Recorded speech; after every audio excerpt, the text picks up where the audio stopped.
Halo semua, kembali lagi di channel Naik Level. Pada video kali ini, saya ingin membahas analisa saham ENRC atau Energi Mega Persada Tbk ya teman-teman ya. Ini sudah rilis laporan keuangan tutup tahun 2022 tanggal 31 Maret dan hari ini tanggal 26 April, hari Rabu. Harganya naik 2,61% jadi 236 per lembar saham.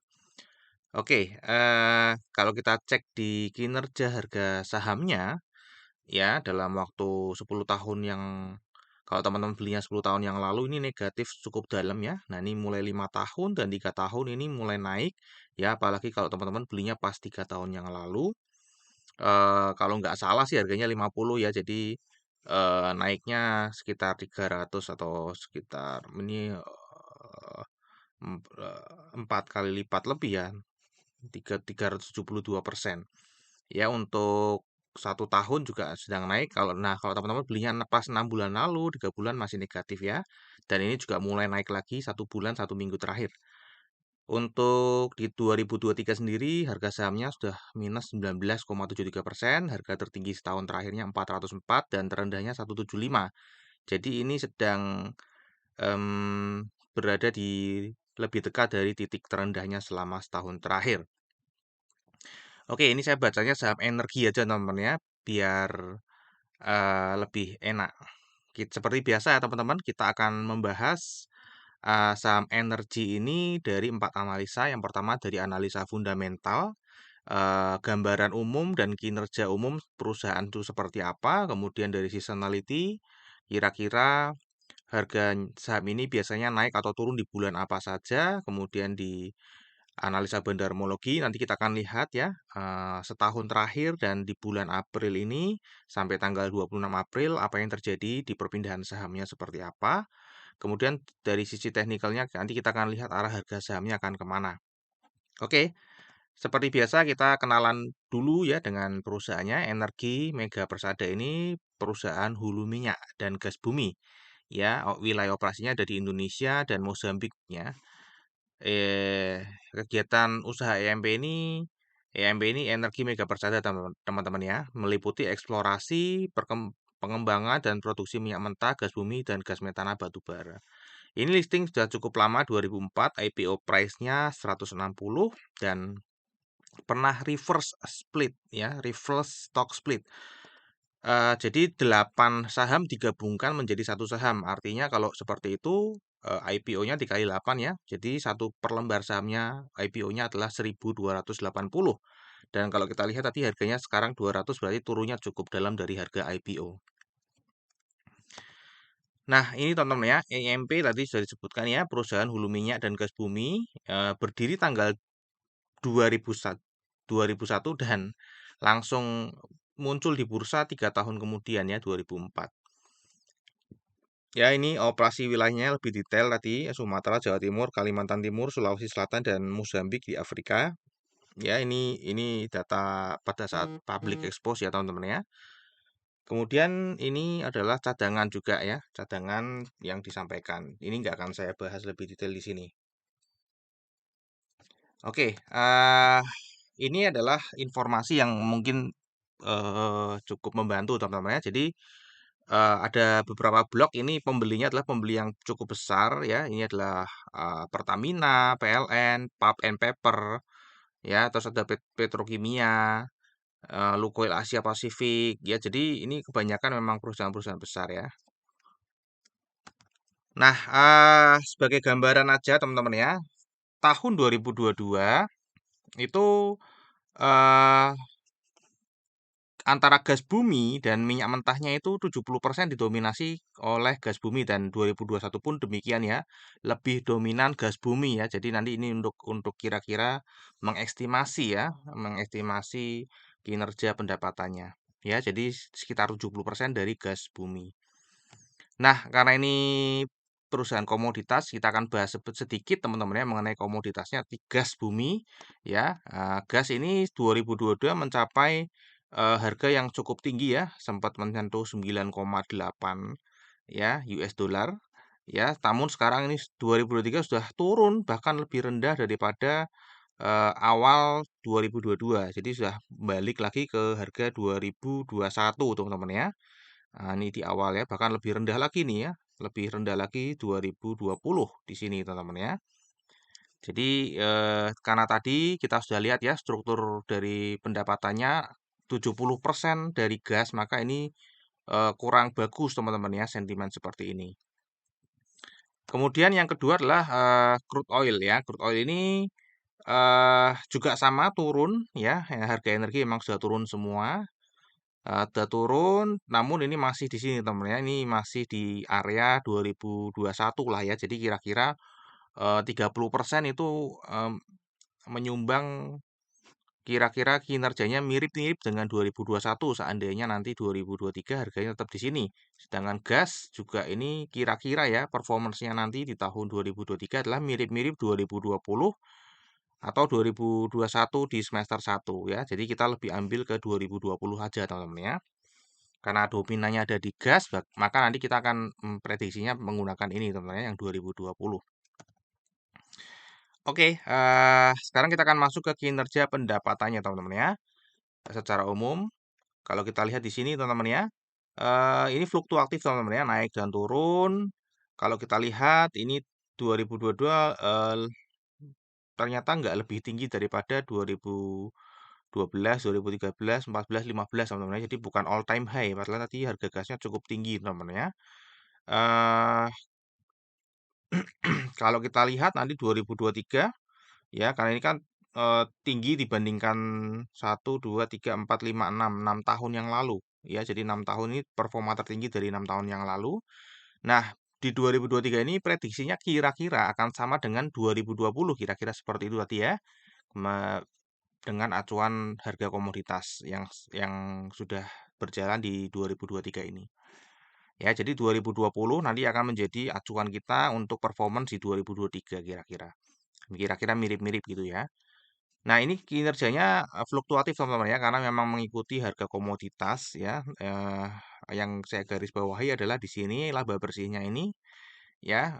Kalau rugi ini ruginya kebangetan teman-teman ya. Ruginya sampai 4 triliun, sampai 6 triliun. Namun kalau untung paling mentok paling banter cuma 2 triliun ya. Bahkan ini nggak sampai 1 triliun ya. eh Ya ini sebenarnya kurang bagus teman-teman ya. Karena kinerja bertahun-tahun hanya dihabiskan di kerugian di 2 tahun. Oke, kalau kita cek dari struktur pendapatannya teman-teman ya, untuk beban pokok penjualannya sendiri di sini kalau kita lihat 2017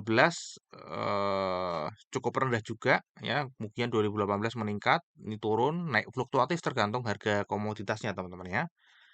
Kemudian laba kotornya ini juga fluktuatif, otomatis beban usahanya ini sedikit lebih stabil ya.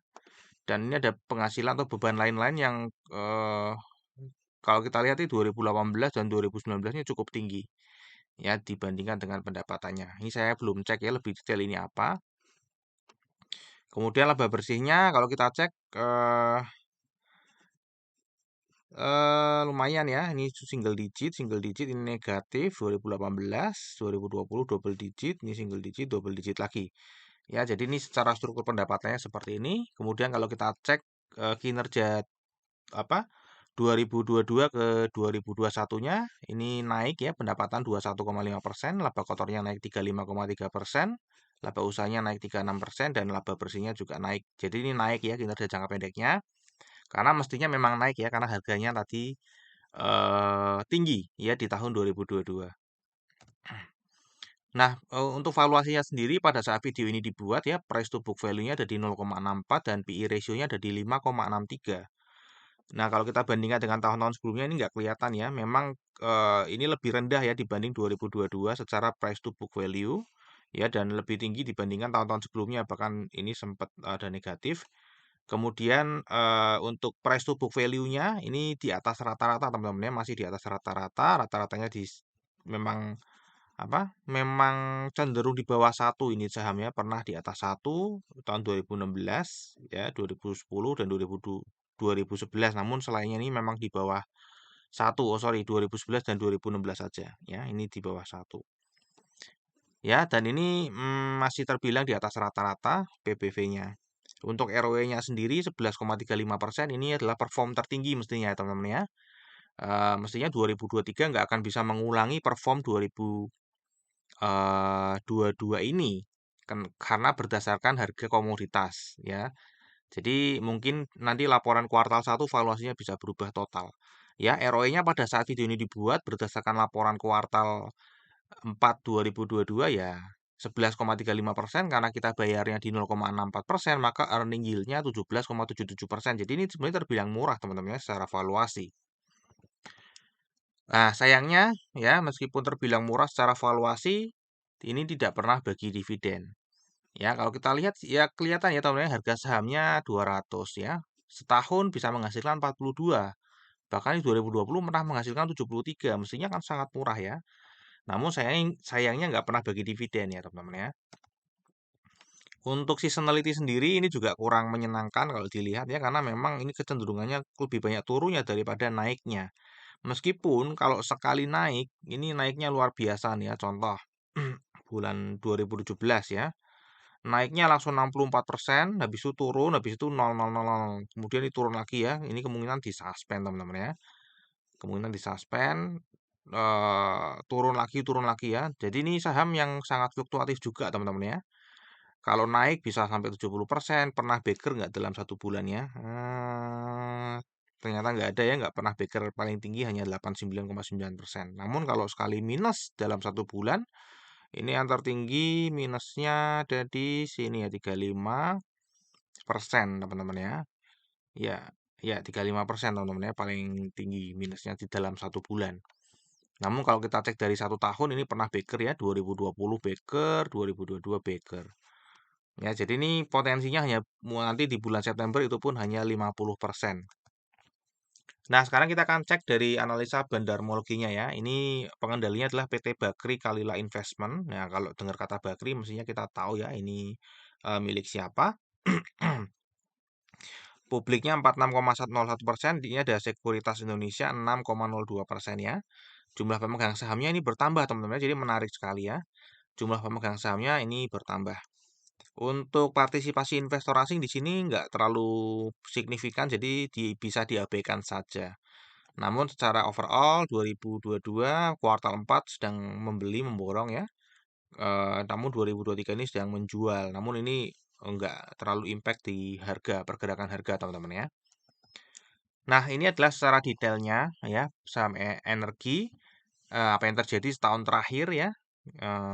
Kalau kita lihat ya kepemilikan lokalnya paling tinggi 87,09%, investor asing hanya 12,91%. Jadi semakin menguatkan bahwa kita tidak perlu follow investor asing. Ya, kalau kita cek ya investor asing setahun terakhir ini nambah 2,5% dan beli dari investor retail lokal. Investor lokal. Nah, dari 87% ini yang paling besar tentu saja ini ya, corporate tadi kan ada pengendali ya, karena pengendali itu juga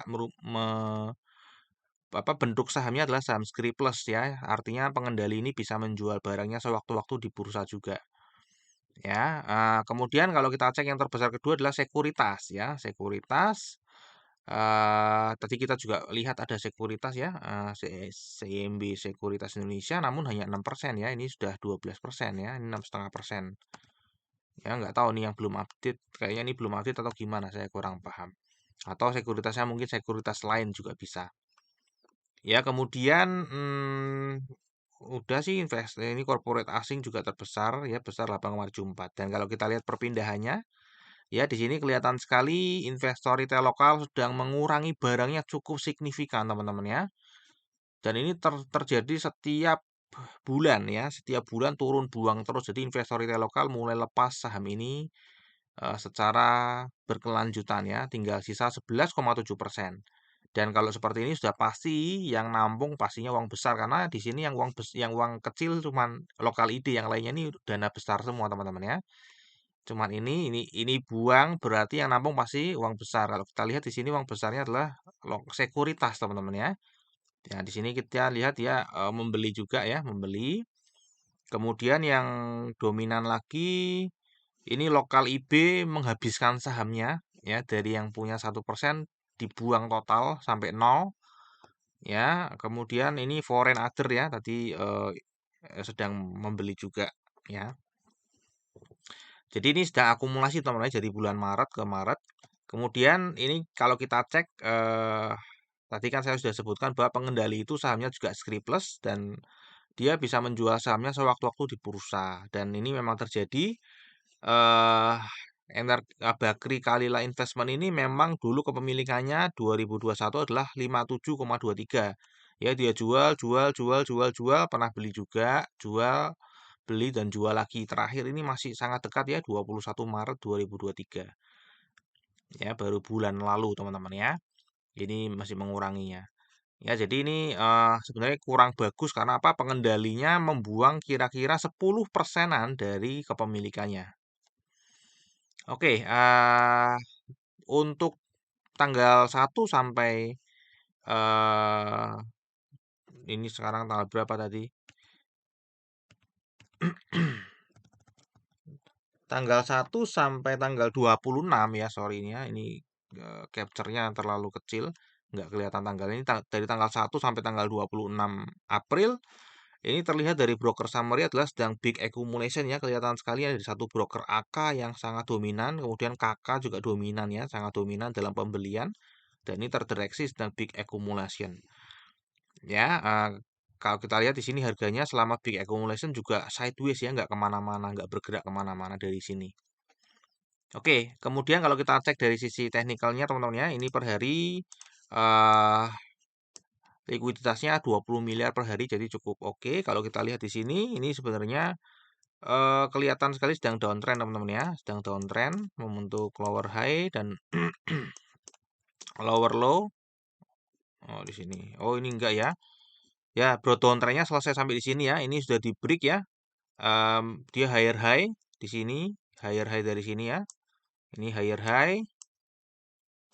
Namun dia turunnya lebih lower low lagi ya. Jadi higher high-nya satu kali namun ternyata dia false ya. Kemudian dia turun membentuk lower low lagi teman-teman ya. Kemudian dia naik ya. Ini lower high lagi namun di sini dia tidak bergerak turun teman-teman ya. Tidak bergerak turun maupun naik, dia sideways aja di sini. Betah di sini dan tadi kita lihat di bandarmologi ya, di area sini itu sedang terjadi akumulasi ya bulan April. Nah, kira-kira harga sahamnya akan kemana teman-teman? Jadi ini karena sedang downtrend, sempat mau naik, namun nggak jadi, turun lagi, dan ini naik lagi, di sini akumulasi. Nah, kemungkinan besarnya teman-teman ya, kalau saya boleh prediksi ya dari analisa seperti ini, kemungkinan ini akan terbang teman-teman ya, kemungkinan dia akan terbang karena kelihatan sedang akumulasi. Cuman kita nggak tahu ya, dia akan terbangnya itu kapan, karena mestinya akan ada target ya di sini ya. Sorry, saya kembali ke sini ya. Ini penumpangnya kan masih cukup banyak ini 11,7%. Nah, saya nggak ngerti juga 11,7% ini apakah ada apa akun-akun yang satu tim dengan big player gitu ya. Kan bisa saja ya satu tim dengan big player. Targetnya ini mengurangi sampai berapa teman-teman? Kalau targetnya sudah terpenuhi, saya juga nggak tahu targetnya berapa. Apakah di bawah 10% atau 7% atau 5%, kita nggak ngerti ya. Setelah target terpenuhi, kemungkinan besar dia akan naik harganya ya. Cuman ini saya nggak ngerti ya, kemungkinan akan tetap sideways dulu di sini, tergantung ya. Jadi benar-benar tergantung dari karena tadi secara fundamental sebenarnya kurang begitu oke ya, nggak bagi dividen, jadi tidak ada katalis dari fundamental, hanya cuman laporan keuangan saja, nggak ada katalis yang real menghasilkan uang. Kemungkinan kalau misalnya retailnya tetap lepas terus ya, ya dia akan harganya kan di sideways sini terus teman-teman ya. Sideways di sini terus. Namun kalau retailnya mulai nggak mau lepas, kemungkinan harganya akan diturunkan, naik turunkan lagi ya. Retailnya mulai nggak mau lepas, ditahan, ya kemungkinan akan dikocok teman-teman ya. Nah, ke sini naik, nanti mana yang lepas ya. Nah, nanti kalau sudah mencapai target dia akan naik ya. Kalau sudah mencapai target. Cuma saya nggak ngerti targetnya berapa. Ya jadi kira-kira seperti itu teman-teman ya. Kalau retailnya masih lepas terus di sini ya bagus. Kalau misalnya sudah ditahan, ya nggak ada yang mau jual lagi, dia akan coba turunin harganya. Siapa tahu ada yang ketakutan dan dia jual. Ternyata kok nggak takut, malah tambah beli, berarti dinaikin ya supaya cuan sedikit langsung lepas. Ya kira-kira seperti itulah ya psikologinya. Oke, terakhir Risam teman-teman ya. Fundamental tadi kinerja jangka panjangnya fluktuatif ya, jadi kurang menarik juga. Kinerja jangka pendeknya naik kebetulan karena komoditasnya naik di tahun 2022, valuasi jadinya terlihat murah. Namun nanti kuartal 1 saya yakin perubahannya akan cukup signifikan secara valuasi. Untuk dividen sendiri juga belum pernah bagi dividen. Ya, kemudian seasonality peluang naiknya hanya di bulan September, jadi kemungkinan tadi bahas bandarmologi bisa jadi di September, bisa jadi, tapi nggak ngerti juga. Ya, karena itu tidak bisa diprediksi ya. Kemudian bandarmologi tadi sedang akumulasi dan 1 sampai 26 April juga sedang akumulasi. Technical ini sedang sideways setelah downtrend ya, tadi downtrend kemudian harganya sideways di situ-situ aja, nggak naik nggak turun ya, betah di situ-situ aja. Dan terakhir disclaimer teman-teman, jadi analisa yang saya bagikan di YouTube ini adalah analisa saya pribadi yang tentu saja juga bisa salah ya. Jadi teman-teman ini bukan ajakan jual atau beli saham energi. Teman-teman tetap wajib melakukan analisa sendiri sebelum memutuskan untuk membeli atau menjual saham energi. Mungkin sampai di sini dulu analisa video saham energi. Semoga bisa bermanfaat buat teman-teman. Kita akan berjumpa lagi di video yang berikutnya.